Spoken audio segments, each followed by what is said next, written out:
C'est une vidéo qui est un peu particulière aujourd'hui parce que je vais venir vous parler de mon job de youtubeur. La face cachée de mon métier de youtubeur. L'idée ici, c'est, je dirais pas de casser un peu les préjugés, mais de vous expliquer en réalité comment ça se passe, le concret, le quotidien, comment je vais travailler avec des marques, comment je vais dealer avec des marques, quelles sont les sources de revenus sur YouTube, en tout cas dans la partie tech, dans mon job à moi ici, vous expliquer toute la réalité, tout ce que vous voyez pas. En fait, c'est vrai qu'ici, c'est toujours un peu, j'en sais rien, moi ce qu'on voit au travers des vidéos, eh bien c'est un côté sympa, c'est un côté ludique, mon job est hyper sympa, il est génial. Mais il y a un côté réglementaire, il y a un côté juridique, il faut monter une société, il y a plein de déclarations de tous les côtés à faire, enfin bref, il y a un côté un peu contraignant. Alors je vais vous montrer ça pour que vous voyez en réalité comment ça se passe lorsque on décide de faire un job comme celui-là et qu'on a la chance, parce que j'ai vraiment la chance et je reconnais vraiment la chance à 400%, voire même 1000, 2000, autant que vous voulez, plus l'infini %, la chance que j'ai de pouvoir faire ça, de pouvoir vivre de ma passion, de pouvoir le partager avec vous. C'est vraiment une vidéo un peu différente. Je la fais aussi pour toutes les personnes qui commencent sur YouTube et qui se disent, bah, tiens, comment est-ce qu'il faut faire, par quel bout il faut le prendre, qu'est-ce qu'il faut faire, quelles sont les déclarations à faire, qu'est-ce qu'il faut pas que j'oublie, comment travailler avec une marque, comment collaborer avec une marque, est-ce qu'il faut pas que je me fasse avoir, qu'est-ce qu'il faut que je fasse pas. C'est normal, quand on sait pas, eh ben, on se pose des questions. Et moi, je m'en suis posé des tonnes, croyez-moi. Donc là, aujourd'hui, j'ai commencé ma chaîne YouTube fin 2016. On est aujourd'hui, je tourne cette vidéo en 2022. Ça fait quelques petites années que je fais ça, puis j'ai appris plein de choses. Donc, je vais essayer de le partager avec vous. On va regarder tout ce côté-là. J'ai pris des notes parce que j'ai vraiment pas envie d'oublier des choses. Je vais aussi vous parler d'organisation de temps de travail, comment ça se passe, comment je gère mes journées, comment est-ce que j'organise mon temps, parce que je publie vachement, donc il faut vachement organiser. Et puis, comment on fait pour pas péter des plombs, parce que même si ce job il est extraordinaire, même si j'ai une chance incroyable, et ben avec une charge de travail comme ça, et quand on est tout seul, quand on est indépendant et que on dépend que de soi en fait, et bien il y a des fois c'est un peu c'est rock'n'roll. Donc voilà, donc ça fait un très très grand programme, ça se peut de faire une vidéo un peu dense, mais je pense que c'est intéressant de la faire. Et voilà, donc on y va. En fait, j'ai pas forcément prévu de faire cette vidéo, et puis j'ai fait une FAQ il y a pas longtemps, et j'ai mon pote Fred qui m'a dit, tiens, il a posé la question au préambule de la FAQ, parce que je vous avais demandé sur Instagram, eh bien, qu'est-ce que vous voudriez comme point, qu'est-ce que vous voudriez que je vous dise, quelles réponses vous voudriez avoir, quelles étaient vos questions surtout. Et Fred l'a dit, ben tiens, est-ce que tu peux nous parler un peu de la partie business, savoir comment ça se passe, tout ça, quoi. Ok, et je me suis dit, ça c'est vachement intéressant, parce qu'en fait, j'en ai jamais parlé, et je sais pas s'il y en a qui ont déjà parlé de ça, comme ça, sur YouTube, et je trouve ça intéressant de pouvoir effectivement renseigner, alors tant ceux qui regardent, vous qui n'avez pas vocation, qui n'avez pas prévu de monter une chaîne YouTube, mais il y a tellement de gens qui ont envie de monter une chaîne YouTube ou qui ont monté une chaîne YouTube et qui savent pas réellement ce qu'il faut faire. Je trouve ça cool et bien de pouvoir voilà, vous donner tous ces renseignements. La première chose à faire, ça peut paraître un peu con, mais je tiens à le dire, la première chose et la plus importante pour moi, c'est la passion. On va pas commencer à faire une chaîne YouTube si on n'a pas de passion. On va pas commencer à se dire, bah tiens, je vais prendre une caméra, tiens, je vais me filmer si on n'a pas de passion. C'est impossible. S'il y a quelqu'un qui se dit, ok, j'achète une caméra et je vais faire youtubeur parce que il y a du pognon à faire, il se plante complètement à 400% parce que, je sais pas, moi, on est là pour transmettre des choses. Moi, je sais pas comment vous le ressentez, mais je me dis que si vous êtes aujourd'hui plus de 500 000 à me suivre sur YouTube, c'est peut-être que bah, vous voyez que je suis animé par quelque chose, qu'il y a une passion, que j'ai envie, que je suis heureux, je vous emmène, je vous prends par la main, je dis tiens, viens voir, regarde, il y a un truc qui est dingue et on le partage. Donc cette passion, c'est le fil conducteur. Et pour moi, ce que je fais aujourd'hui, alors je dis métier parce que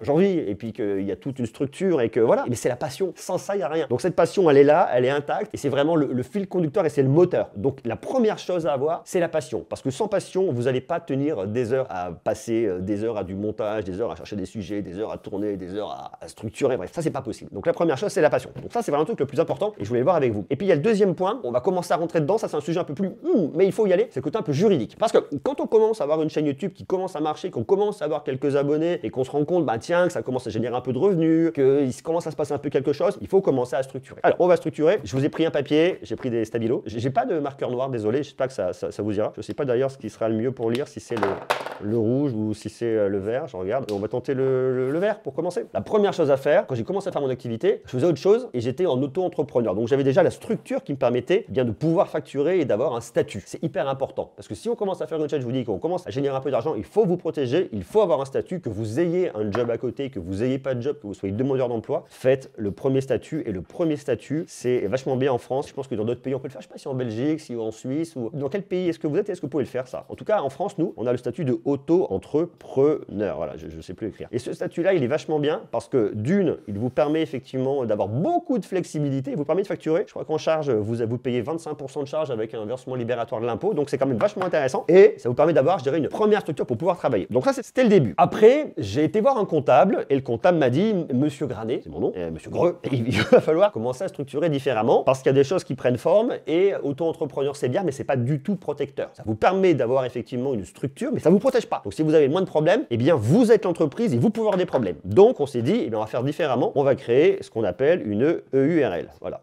L'EURL.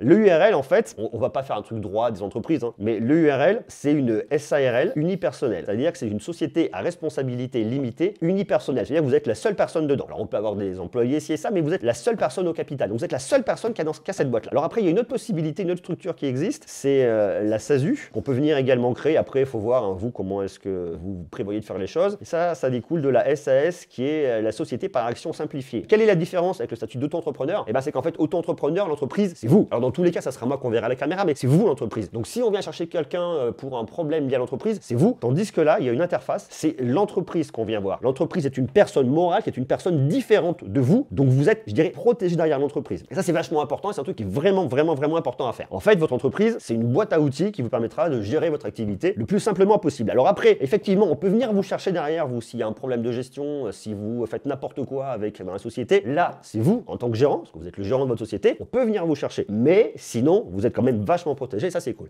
Donc ça, c'est la première chose, c'est venir structurer. Ok, on pose un cadre et on se protège. Et après, on va commencer à rentrer un peu dans le dur, à avoir plein de choses. C'est-à-dire que pour monter une société, eh ben, qu'est-ce qu'il vous faut? Eh ben, il vous faut des statuts pour votre société. Des statuts, ben, alors, autant on trouve des modèles sur Internet, autant je vous déconseille réellement de venir les prendre. Pour faire vos statuts, qu'est-ce qu'il vous faut? Eh bien, il vous faut un avocat. Et un avocat, forcément, ça coûte de l'argent. Mais au moins, vous posez les choses sereinement et vous pouvez commencer à travailler correctement. Et puis, qu'est-ce qui se passe quand on a une boîte comme ça? Il faut la piloter. Alors, il y a plein de choses à voir ici. On se dit c'est un petit peu complexe, mais non. En fait, si vous êtes en URL, vous avez des déclarations sociales que vous devez déclarer et payer. Ça se passe du côté du RSI. Et si vous êtes en SASU, vous êtes assimilé salarié, à quelque chose près. Et là, vous dépendez de l'URSSAF. Voilà, c'est sympathique tout ça. Mais pour faire ces déclarations et pour le payer, moi, ce que je vous conseille, la première chose à faire, parce que je ne suis pas comptable, eh bien, c'est de prendre un comptable. Donc, il vous faut aujourd'hui 2 intervenants lorsque vous venez créer une structure comme celle-là. La première, c'est un avocat pour créer les statuts et tous les ans, il va intervenir pour le bilan de votre société et pour l'assemblée générale. Et puis votre comptable qui va être là pour faire toutes les déclarations que vous avez à faire et qui le fera bien parce que c'est son job et c'est pas le vôtre. Et ça, c'est un truc qui est vachement cool parce que YouTube organise régulièrement, en tout cas il le faisait avant le Covid, mais ils continuent à le faire, je pense. Ils vont continuer, ils vont peut-être le reprendre. Et bien, c'est des ateliers où des créateurs expérimentés viennent parler à des créateurs plutôt débutants et qui ont besoin de savoir des choses. Et on avait fait un atelier qui était vachement cool autour du bien-être. Et il y avait Charles de la chaîne Fast Good Cuisine qui était intervenu et qui avait dit la première chose à faire lorsque vous créez une chaîne YouTube et que ça commence à fonctionner, bien évidemment, c'est de prendre un comptable. C'est la première chose à faire. Comme ça, au moins, vous êtes dans les règles, il n'y a pas de souci. Et puis, la deuxième chose à faire derrière, c'est de prendre un monteur. Mais ça, on en parlera un petit peu plus tard. Alors, une fois que vous avez créé votre boîte, que vous avez votre avocat pour vos statuts, que vous avez votre comptable pour vos déclarations, et bien là, on peut commencer à s'amuser. À savoir que votre comptable, il va faire quoi? Il va faire aussi toutes les déclarations de TVA. Bah ouais, parce que vous allez vous facturer pour commencer à rentrer de l'argent et il faut forcément payer de la TVA. Vous l'encaissez, vous devez la payer, il faut que ça soit fait correctement. Ça, c'est le job du comptable. D'où l'importance d'avoir un comptable plus.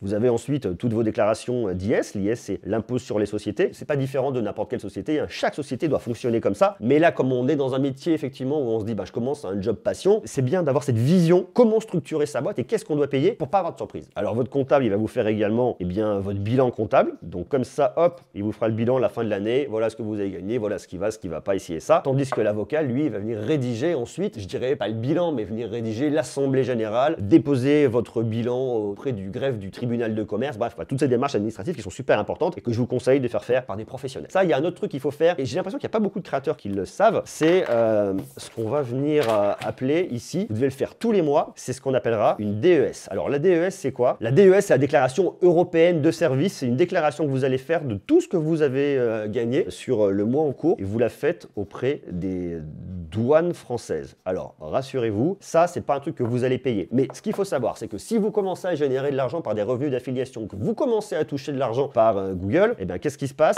Et bien notre ami Google, vous voyez, Google en Europe, et bien il est basé en Irlande. Donc vous avez des revenus qui viennent d'un pays européen et donc on doit faire une déclaration européenne de service pour venir ventiler ce qui sort de l'Irlande chez le poste de Google et qui rentre chez vous. Et puis par exemple, si vous faites de l'affiliation avec Amazon qui est aujourd'hui un incontournable, eux, Amazon, ils sont au Luxembourg. Donc c'est la même chose, Europe, déclaration européenne de service. Donc vous devez vous inscrire sur le site ProDouane et vous faites votre déclaration tous les mois. C'est pas très compliqué, vous devez rentrer le numéro de TVA de l'entreprise, vous la retrouverez chez eux sans aucun problème et vous devez déclarer le montant que vous avez encaissé. Ça, c'est obligatoire, sans quoi vous aurez des problèmes. Donc ça, c'est le premier point, il faut le faire tous les mois. Alors soit vous prenez un comptable qui va tout gérer de A à Z, qui va faire vos facturations, vos relances, mais ça va vous coûter une blinde. Et je pense pas que ce soit la bonne chose à faire. Je pense que c'est à vous de gérer le courant et à vous de gérer, je dirais, tout ce qui va être suivi de vos finances en gros. Ça veut dire vos factures, vous devez édicter vos propres factures, vous devez éditer vos propres devis, vous devez relancer vos clients, vous devez voir où est-ce que c'en est ce que ça s'est bien passé, est-ce qu'ils vous ont payé, vraiment si vous voulez vous sortir un salaire, il va falloir qu'ils vous payent ces gens-là. Donc il y a toutes ces choses-là à venir voir d'un point de vue un peu structuration de l'activité. Et puis il y a un autre truc, et je vous en parlais tout à l'heure, on vient se protéger avec sa société, il y a un autre truc qui est vraiment important, et j'ai l'impression qu'il n'y a pas beaucoup de personnes qui le font, il vous faut ce qu'on appelle une RCP, une assurance responsabilité civile professionnelle. Au même titre que quand vous prenez un logement, une maison, et ci et ça, vous avez dans votre contrat d'assurance une responsabilité civile pour vous, à titre personnel, il vous en faut une pour votre job qui va venir vous protéger en cas de, je sais pas, vous cassez un matériel d'une marque, vous renversez quelqu'un dans le cadre de votre activité professionnelle, vous créez un tort à quelqu'un, quel qu'il soit, votre RCP, elle est là pour vous protéger. Et c'est vachement important parce que si vous avez des problèmes et que vous n'avez pas de RCP, bah c'est vous directement qui allez être embêté. Et croyez-moi que ça vous fera pas marrer. Donc une RCP, c'est important et elle va vous protéger pour une certaine somme. Donc il faut trouver la RCP qui vous correspond, mais il n'y en a pas 36 000 sur le marché, vous allez trouver une seule. Ça, c'est un truc qui est vraiment important, donc je vous invite vraiment à venir vous renseigner là-dessus. Et puis ensuite, qu'est-ce qu'il faut faire lorsqu'on est indépendant? Et bah il y a un truc qui est aussi super important et auquel on pense pas forcément, il vous faut une prévoyance. Ah ouais, en fait, c'est quoi la prévoyance? Comme vous êtes votre propre patron et que vous êtes vous, la seule personne qui va travailler dans la boîte, et bien si demain vous vous cassez les deux bras et les deux jambes et que vous êtes hospitalisé pendant je sais pas combien de temps, bah il n'y a plus rien qui va rentrer et vous n'avez plus la possibilité de créer du contenu, vous n'avez plus la possibilité de créer des vidéos et donc à un moment vous pouvez vous retrouver embêté. Si vous êtes, je sais rien, hospitalisé, une opération et que pendant 3 mois vous êtes alité sans pouvoir bouger, bah ça peut rapidement être problématique et ça peut mettre votre activité en péril. Donc il vous faut absolument une prévoyance à prendre auprès de n'importe quelle compagnie. Il y en a des tonnes et il y en a des très bien, donc je vous invite à aller vous renseigner. Mais voyez, ce qu'on voit ici là, eh bien c'est qu'on commence à avoir un peu une idée de ce qu'il faut faire pour venir se protéger. Je vous le dis, hein, comptable avocat, c'est obligatoire. Et puis ensuite, tous les mois, votre déclaration européenne de service, le suivi de vos finances, votre RCP à prendre, votre prévoyance à prendre, ça c'est super important également. Et puis ensuite, si comme moi, vous avez déjà un lieu dans lequel vous travaillez, eh bien vous allez prendre un local avec forcément un loyer, avec des assurances, enfin bref, tout ce qui va bien avec, payer l'électricité, payer le gaz, enfin j'en sais rien, voilà. Donc payer toutes vos charges courantes. Donc ça fait quand même pas mal de choses à faire, de choses à payer, de choses à penser à faire, et ça peut paraître un peu long, on est déjà très loin dans la vidéo, c'est une vidéo qui va durer extrêmement longtemps, mais c'est une espèce de tuto pour créer sa chaîne YouTube correctement. Et puis ensuite, il vous faut forcément, alors même si vous êtes auto-entrepreneur, il vous faut un compte en banque, et je crois que c'est un truc qui est super important aussi d'avoir un compte en banque qui va être séparé de votre compte perso. Alors si vous êtes en SARL, en EURL, en SASU, c'est obligatoire, mais si vous êtes en auto-entrepreneur, je vous invite vraiment à venir le faire. Pourquoi? Parce que ce compte en banque, ça vous permet vraiment de différencier les choses, d'avoir de la visibilité sur votre trésorerie, sur l'argent que vous avez disponible et de ne pas faire n'importe quoi. Il faut vraiment venir structurer de cette manière-là et je crois que c'est extrêmement important. Et puis si en plus après vous avez une activité qui grossit et que vous avez des salariés, eh bien il faut gérer les plannings, il faut faire par votre comptable les fiches de paye, enfin voilà, c'est une histoire pas possible. Mais là déjà vous avez quand même bien grossi, vous êtes armé, vous avez tous les bons partenaires autour de vous qui sont là pour vous conseiller et ça c'est quand même une étape, on est quand même au-dessus. Moi j'en suis pas là. Ok, donc une fois qu'on a structuré sa boîte, qu'on est bon, on fait ses vidéos, hein, c'est son courant, tous les jours on fait ses vidéos, il n'y a pas de souci, on avance là-dessus. Qu'est-ce qu'il nous faut?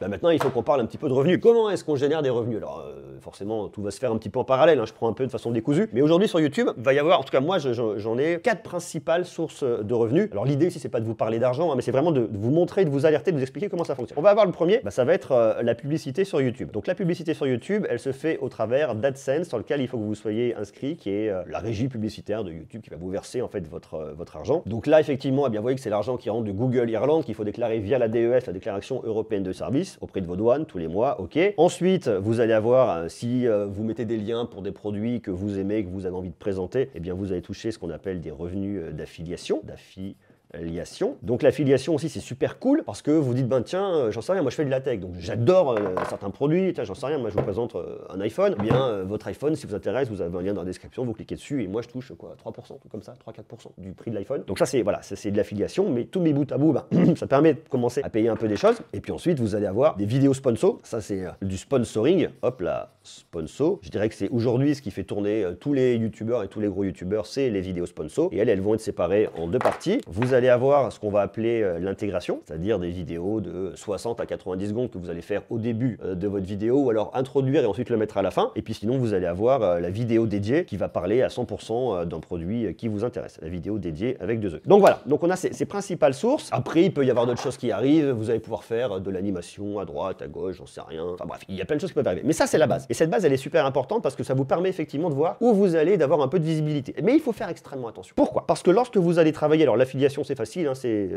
un lien, puis on n'en parle plus. YouTube, c'est pareil, c'est les pubs qui s'affichent, il n'y a pas de problème. Mais là, cette partie-là de vidéo sponsor, il faut faire vachement gaffe. Pourquoi? Parce que vous allez travailler avec des marques. Et les marques, ce qu'elles veulent, eh bien, c'est que leurs produits soient vendus. Mais vous, votre intérêt, c'est quoi? Eh bien, c'est de conseiller correctement votre audience et pas de dire n'importe quoi et pas se travestir pour faire plaisir aux marques. Et ça, il faut faire vachement gaffe. Donc, il faut parler avec les marques. Ok, vous voulez que je parle d'un produit. La première chose à vous dire, c'est est-ce que j'aime ce produit? Est-ce que j'y crois? Sans ça, on n'y va pas. Si vous aimez, si vous pensez qu'il y a un service rendu, si vous pensez qu'il y a un intérêt pour votre audience, vous pouvez y aller. Sinon, on laisse tomber, on n'y va pas. C'est vraiment, je vous jure, c'est extrêmement important. Ensuite, il faut faire gaffe parce qu'il y a des marques qui vont des fois de moins en moins, honnêtement. Mais il y en a quelques-unes, ça arrive encore, qui vous disent tiens, il faut dire ça. Ok, alors non, donnez-moi la fiche produit, ce qui concerne moi dans la tech, dites-moi de quoi va parler votre produit. Je vais moi en parler et faire ma review de façon honnête. Je vais dire ok, il y a ça qui va, il y a ça qui va pas. Et les marques, elles comprennent aujourd'hui que c'est important de dire ce qui va pas parce que de toute façon, une fois que le consommateur l'aura acheté, bah, il verra ce qui va pas. Donc si vous n'êtes pas vous honnête, votre audience, elle vous croira plus jamais, c'est super important. Et puis de deux, la marque, ça la desservira parce qu'on se dira ok, j'ai testé ça paraissait être bien et en fait c'est complètement mauvais. Donc il faut vraiment être hyper transparent. Et si la marque, elle ne comprend pas, il faut vraiment lui expliquer. Voilà, c'est une discussion dans les deux sens. Et une fois que vous avez fait ça, une fois que tout le monde est d'accord là-dessus, il y a un point qui est hyper important, c'est de faire un contrat. Un contrat qui va stipuler ce qui va se passer. Quand est-ce que vous allez publier? Quelle rémunération vous allez avoir? Quels sont les points que vous allez aborder pour que une fois que la vidéo est faite et que vous l'envoyez à la marque, parce qu'elle doit la regarder, elle a forcément un droit de regard là-dessus et c'est normal. Pas tant pour vous dire non, je veux pas que tu dises ça et ça. Surtout pour dire il n'y a pas d'erreur, il n'y a pas de coquille et on est ok sur ce qu'on a dit. Mais dès le départ, il faut s'entendre et on s'entend parce que c'est écrit noir sur blanc dans un contrat. Quand une marque vient vous voir, vous discutez avec elle, vous tombez d'accord, il faut déjà aimer le produit, vous tombez d'accord et vous faites un contrat. Alors souvent c'est elle qui va vous le proposer, vous le relisez et dans le contrat il y a un truc auquel il faut faire vachement gaffe. Alors il y a la rémunération tout ça, mais il y a la gestion des droits. Souvent des marques, pas tant des marques mais des fois des agences, elles vont vouloir vous dire vous nous donnez vos droits, c'est-à-dire le droit qu'on réutilise votre vidéo à des fins publicitaires, qu'on l'utilise nous pour faire la promo sur nos réseaux et compagnie. Ça c'est non, ça il faut discuter avec la marque parce que les droits c'est un truc en plus. Donc ça serait con de passer à côté, puis surtout c'est votre image. C'est-à-dire que si une marque décide demain bien de promouvoir ou une agence d'utiliser votre vidéo et de la publier un peu à droite à gauche, c'était pas forcément prévu parce que vous dites ok, moi je fais une vidéo mais elle est sur ma chaîne, elle est pas chez vous. Donc ça c'est des trucs qu'il faut vraiment venir voir, encadrer, c'est histoire de venir aussi se protéger parce que c'est vachement important et c'est des trucs qui sont tout cons mais il faut pas oublier que c'est votre image qui est en jeu. Donc voilà. Et une fois de plus, s'il y a des marques qui viennent vous voir avec des briefs où on vous écrit des trucs, vous dites ça, c'est génial, c'est ci, c'est ça. Si vous pensez que c'est pas génial, vous le dites pas. Vraiment, vous le dites pas. Il faut refuser. Vous dites non, je ferai pas cette collab. Je la ferai pas. Et c'est pas grave, il y en aura une autre qui arrivera plus tard. Alors je peux comprendre quand on débute, on se dit ouais mais moi ça me paye mon boîtier, moi ça me paye. Ouais, c'est vrai. Mais non, parce qu'il faut vraiment rester droit. C'est important. Et puis ensuite, il y a un truc qui est super important. Lorsque vous faites une vidéo sponsorisée, vous devez le dire. Ça doit être honnête, ça doit être écrit. Donc vous devez le mentionner au début de votre vidéo. À l'oral par exemple, tiens aujourd'hui cette vidéo est réalisée en partenariat avec telle marque. Merci à telle marque de sponsoriser cette vidéo. Vous le dites pas à la fin, vous le dites pas au milieu, vous le dites dès le début, c'est super important. Alors soit vous le dites directement, soit vous venez cocher la petite case sur YouTube. Je sais plus comment elle s'appelle et comment c'est écrit. Je déclare qu'il y a un placement de produit ou voilà, il y a un... Donc vous venez cocher cette petite case lorsque vous venez uploader votre vidéo. Ça l'affiche dès le départ. Alors si par exemple c'est dans le cadre d'une intégration et que votre intégration elle commence à 30 secondes ou à 1 minute, lorsque vous commencez l'intégration, lorsque c'est une partie où il y a une rémunération, vous le dites. Cette vidéo est réalisée en partenariat. Moi je le fais lorsque je présente des coques de partenaires. Je dis cette vidéo est réalisée en partenariat avec tel partenaire. Et vous le dites. Et c'est important. Et de la même manière, dans la description, vous devez le marquer. Cette vidéo est réalisée en partenariat avec telle marque. On doit pouvoir l'identifier. Et c'est extrêmement important. Sans quoi vous allez avoir des problèmes avec la répression. C'est quoi, c'est la direction générale de la répression des fraudes qui va venir taper à votre porte, qui va vous dire bonjour, montrez-moi toutes vos factures, on va regarder les vidéos et on va voir si effectivement c'est loyal et s'il n'y a pas de problème. Et s'il y a un problème, eh bien vous faites allumer. D'une, vous faites allumer et deux, franchement, par rapport à votre audience, c'est vraiment pas terrible parce qu'il faut toujours être réglo et leur expliquer. C'est ma façon de bosser. Ça veut pas dire quand je fais une vidéo sponsor, je suis pas loyal. Je le suis vraiment à 400%, mais pour autant, il faut le dire. Voilà. Et puis c'est normal parce qu'on a nous sur YouTube un business model qui fait que il y a personne qui me paye. Je suis pas journaliste, il n'y a pas une rédaction qui est là pour me payer pour faire mon métier. Donc c'est moi qui me paye. Donc à un moment, il faut bien que je génère des revenus. Soit les revenus YouTube sont largement suffisants, soit c'est couplé à l'affiliation, ça fonctionne. Mais des fois, ça peut pas être suffisant pour vous permettre vous ensuite d'en vivre et de vous professionnaliser. Eh bien, on passe par la case vidéo sponsor. Mais pour autant, cette case vidéo sponsor doit faire que vous travaillez de la même manière lorsque vous faites une vidéo qui est non sponsor, une vidéo sponsor. La différence et la grosse différence, c'est une fois de plus le discours avec la marque et le fait que la marque elle va regarder la vidéo. Mais vous devez pas dire n'importe quoi. Voilà. Et il faut pas faire de concession. Faut être droit dans ses bottes, toujours. J'insiste là-dessus, c'est super important. Alors on va ensuite venir parler d'un point qui est aussi un peu primordial, je pense qu'on peut dire un peu ou carrément primordial, c'est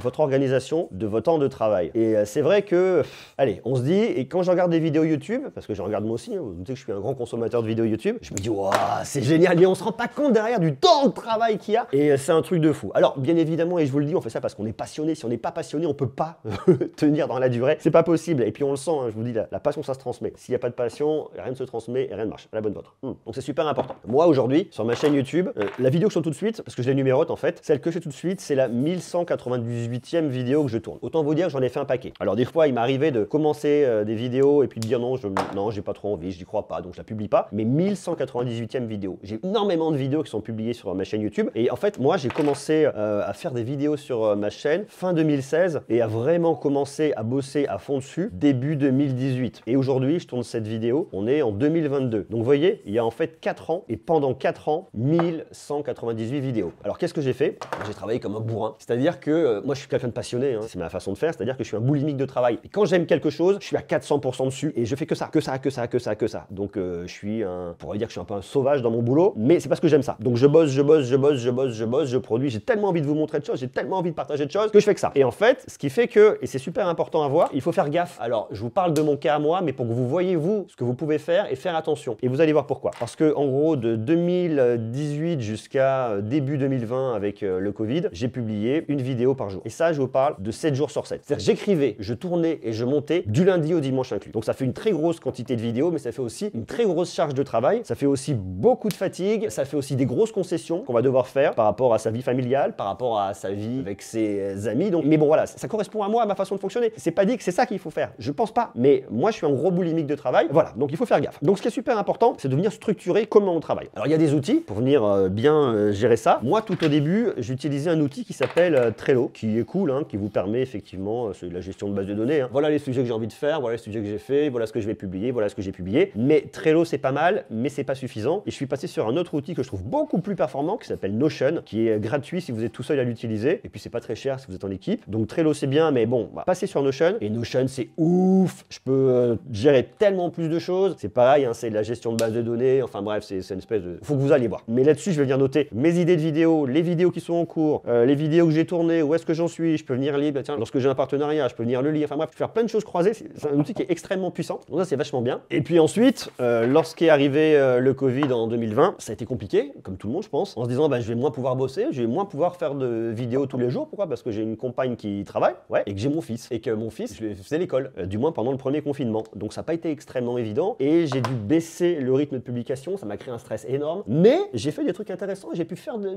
types de vidéos que je faisais pas avant. Donc ça, c'était pas mal. Donc j'ai baissé le rythme. Et là, je dirais que je me suis retrouvé sur la période 2020 à 2021 où j'ai moins publié. Mais je me suis retrouvé dans un gros état de stress. Et puis j'en avais, je vous le dis honnêtement, ras le pompon de faire des montages. Monter, vous vous rendez compte, plus de 1000 vidéos à monter tous les jours pendant des années, c'est épuisant. Donc j'ai eu une année sur l'année 2020-2021 et c'est monté en puissance en 2021. Et je peux vous le dire, hein, parce que ça a été très compliqué. J'étais, je pense, un peu à la limite du burn-out. Et ça, en fait, je m'en étais déjà rendu compte lorsqu'on avait fait un atelier YouTube, ça devait être en 2019. On avait fait un atelier autour du bien-être chez YouTube. Et YouTube a dit, ben tiens, qui c'est qui se sent irritable, qui ci, qui ça, qui ça. Et là, tu te dis, mais en fait, qu'ils sont en train d'écrire, c'est ce que j'ai tous les jours. Donc là, tu lèves la main, tu baisses la tête et tu te dis, ok. Et j'en ai vraiment pris conscience. Et c'est monté en puissance, en fait, ça, 2019, 2020, 2021. Et je me suis dit, c'est juste plus possible. Et je suis à la limite de péter des plombs par moment. Donc je publiais moins, j'étais en retard. Enfin bref, c'était une galère absolue. Et j'ai recherché un monteur. Alors j'avais déjà le projet en 2020, puis avec le Covid, j'ai tout arrêté. Et du coup,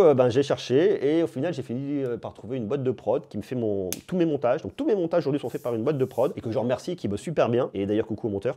Et donc ça me permet de reposer, relâcher la pression. Ça me permet de travailler, d'avoir un temps de travail qui va tout autant. Je veux dire, je travaille toujours autant. Hein. Je me suis accordé un truc que je ne m'accordais pas, c'est le fait de ne pas travailler le week-end. Donc je m'accorde le samedi et le dimanche. Alors je vais toujours faire des choses, hein. Je regarde toujours mes emails, des fois j'essaie de rattraper mes emails, des fois je fais un peu de contact à la bourre, des fois je remets un peu mon planning en place, mais je tourne plus, je monte plus. Et ça, voilà, ça me libère, mais vous imaginez même pas comment. Donc la gestion du temps de travail et ne pas venir sous-estimer quand on est tout seul et qu'on veut bosser à fond et qu'on veut que ça marche, le fait qu'à un moment vous risquez de péter des plombs. Et ça, je vous le dis, c'est super important. C'est vraiment, vraiment, vraiment important. Donc faites vraiment gaffe, faites attention à vous. Écoutez votre entourage quand il vous dit hop, hop, hop, hop, hop, détendre mon garçon. Voilà, donc ça, c'est un truc, faut vraiment faire gaffe. Appuyez-vous sur des outils et lorsqu'on a de la visibilité et qu'on voit ce qu'on va faire déjà, on a un petit peu moins de charge sur les épaules. D'autant plus que moi, dans mon job, eh bien, effectivement, vous le voyez, il y a YouTube, mais qu'il n'y a pas que YouTube. Il va y avoir d'autres réseaux que j'ai envie de développer, à savoir TikTok, que je trouve vachement cool et j'adore ces petits formats courts. Alors TikTok, ça m'emmène sur Instagram. Alors Instagram, c'est surtout les Reels qui m'intéressent. Je vais développer du coup du Facebook Watch, que je trouve aussi super intéressant. Mais il n'y a pas que ça, parce que moi j'adorais, j'ai commencé par la radio quand j'étais plus jeune. Du coup, j'ai lancé un podcast et j'adore le podcast. Mais comme je faisais de la radio, je faisais du direct et je faisais une libre antenne à l'époque, et ben je me suis lancé sur Twitch. Donc en fait, je me suis retrouvé à avoir une activité sur YouTube où je bossais à fond comme un dingue, à avoir quand même 1198 vidéos en quelques années, et bien me dire, bah en fait, je me soulage en montant plus, mais je m'en remets plein la tronche, mais je trouve ça cool, donc ça me plaît bien. Donc vous voyez, il y a toujours plein de choses à faire. Donc ce qui est important, c'est de venir structurer, on vient hiérarchiser les priorités, on voit ce qu'il faut faire, il faut de la visibilité, et il faut que ça tienne dans votre planning sans vous flinguer. Et ça, croyez-moi, c'est important. Donc il y a toute cette organisation de temps de travail qui est là, ça me permet d'avancer en ayant un monteur. Donc je continue toujours à tourner énormément, je tourne de l'ordre de 5 à 6 vidéos par semaine, mais par contre, je me suis dit vraiment le week-end, je tourne pas. Je tourne plus le week-end je pose. Donc ces trucs-là, croyez-moi, c'est vachement important. Mais une fois de plus, ça correspond à moi, ma façon de bosser. Je suis un vrai boulimique dans le travail. J'adore tellement de choses, j'ai tellement envie de vous parler de sujets que je suis toujours en train de regarder. Et bien, si on vient décortiquer ma façon de bosser tous les jours, et ben tous les jours, je dois faire quoi? Je dois trouver des sujets, je dois les écrire, je dois les tourner. Et ça, c'est que pour YouTube. Et je fais la même chose pour le reste. Alors le podcast, c'est une fois par semaine, mais sur TikTok, il faut être extrêmement régulier. Il faut réfléchir à ça tous les jours. Donc je dis pas ça pour dire que c'est ça qu'il faut faire. Je pense pas que c'est ça qu'il faille faire. Ça me correspond à moi. Vous, ce qu'il vous faut, c'est vous dire, ok, je structure, j'ai ma boîte. Ok, je monte dès que je le peux une société. Je m'entoure bien. Si je peux, j'ai les moyens. Je prends un monteur pour me dégager du temps. Ça me permet ensuite de créer des trucs, des projets annexes que j'ai envie de développer parce que ça me plaît. Si ça me plaît pas, je le fais pas. Et puis je prends soin de moi. Hein. Et puis il n'y a pas que YouTube dans la vie. Il n'y a pas que ça. Il y a la vie de famille. Et croyez-moi que la vie de famille, des fois, elle en pâtit un peu. Pour ma part, moi, je suis toujours beaucoup en déplacement. J'habite à Clermont-Ferrand avec ma famille. Je suis quasiment tout le temps, toute la semaine, 3-4 jours par semaine à Paris parce que c'est des choses qui se passent ici. Et quand je suis pas à Paris, je suis en déplacement. Là, en début d'année, j'étais à Las Vegas pour le CES. Là, j'étais à Barcelone la semaine dernière. Je repars à Barcelone dans 3 semaines. Il se peut que je reparte à New York bientôt. Enfin, voilà, il y a plein de salons et c'est génial. Et il faut aussi être clair. Lorsque vous avez une vie de famille comme moi, il faut que votre famille l'accepte. Et voilà, il faut prendre du temps pour vous. Donc voilà, je crois que je vous ai à peu près tout dit. Ouais, tenir un planning, pas se laisser submerger. Et puis moi, j'ai la chance d'être accompagné par YouTube où j'ai effectivement un channel manager qui va m'aider, me donner des bons conseils pour voir un peu ce qu'il faut faire et pas faire. La même chose sur TikTok. Alors sur Instagram, Facebook et Twitter, c'est absolument pas, j'en ai pas d'ailleurs. Enfin, certifier un compte pour éviter ne serait-ce que de la visibilité quand il y a des arnaques, vous arrivez jamais à les joindre ces gens-là. Donc voilà, moi je vous dirais lorsque vous êtes débutant, ne prenez pas peur. Tout ce que je vous ai montré là, les choses se font petit à petit, vous voyez, ça se fait étape par étape. Mais c'est bien d'avoir un peu cette vision d'ensemble et de comprendre comment ça se passe, comment on avance sur YouTube, comment on avance dans ces métiers-là, quelle est la réalité, parce qu'on voit toujours beaucoup de choses qui nous plaisent, mais il y a une vraie réalité, que ce soit toutes les chaînes, même des chaînes de divertissement. Si vous prenez des gens comme McFly et Carlito qui cartonnent et qui sont extraordinaires, et ils doivent aussi structurer des choses. Ils ont aussi des questions avec des marques, ils le disaient, parce que d'ailleurs on fait pas trop de sponsoring avec Célio. Il y a toutes ces questions-là qui viennent se poser et qui se posent pour tout le monde et tous les créateurs lorsqu'à un moment vous avez la chance de pouvoir vivre de votre passion et ça c'est génial. Et puis je dirais qu'après il y a un autre truc qui est important, c'est d'avoir un peu de vision sur de visibilité, c'est de se projeter dans l'avenir. Qu'est-ce qui va se passer? Quel va être l'avenir de ces plateformes? Est-ce qu'il y a un avenir sur ces plateformes? Parce qu'on n'a pas la main sur l'algorithme de YouTube, sur aucun algo. Voilà. Et puis prendre du bon temps, s'amuser, et ne pas oublier que tout ça c'est avant tout une passion, c'est avant tout du plaisir, c'est avant tout faire les choses parce qu'on aime les faire, parce qu'on a envie de les faire, que rien ne vous y oblige et que c'est pas parce qu'aujourd'hui vous gagnez votre vie avec ça que ça veut dire que demain vous devriez continuer. Si un jour vous sentez que la passion c'est de chiol, faites autre chose. Dans tous les cas, ça sera une super expérience. Dans tous les cas, vous serez armé et puis vous aurez partagé des moments extraordinaires. Et moi, c'est ce que j'aime. Partager des moments extraordinaires, rencontrer de belles personnes, voir de nouveaux produits. Alors toujours un œil un peu dans le futur et puis voyager. J'adore ça. Voilà. Donc j'espère que cette vidéo vous aura montré plein de choses, une facette de YouTube qu'on ne voit jamais, de YouTube, des réseaux sociaux, la vie de créateur de contenu. En tout cas, telle que moi je la vis, telle que moi je la conçois. Être structuré, être droit, être éthique, partager, s'amuser, découvrir et puis voilà quoi, tout simplement. Donc j'espère que ça vous aura intéressé. Si vous avez des questions, vous pouvez les poser en commentaire, je répondrai. Je prendrai un peu de temps parce que je sais que c'est pas toujours évident lorsqu'on débute de savoir comment prendre. Donc comment prendre les choses. Donc posez vos questions en commentaire et puis moi je prendrai du temps à y répondre. Voilà, cette vidéo est longue, mais je pense qu'elle était importante pour venir un peu désacraliser des choses, pour venir montrer, expliquer et puis dire si demain vous avez envie de faire des vidéos sur YouTube et que vous avez envie de vivre de votre passion, peut-être voilà un peu comment il faut monter les choses. Tout en sachant que je parle de moi de la tech parce que je suis dans la tech. Il n'y a pas d'autre domaine d'activité. C'est toujours un peu la même idée en tout cas, mais bon voilà. Maintenant vous savez tout. Allez, prenez soin de vous, je vous embrasse et puis surtout vivez de votre passion, amusez-vous. La vie est courte, donc il faut s'amuser. Bisous, de l'amour, à bientôt, ciao.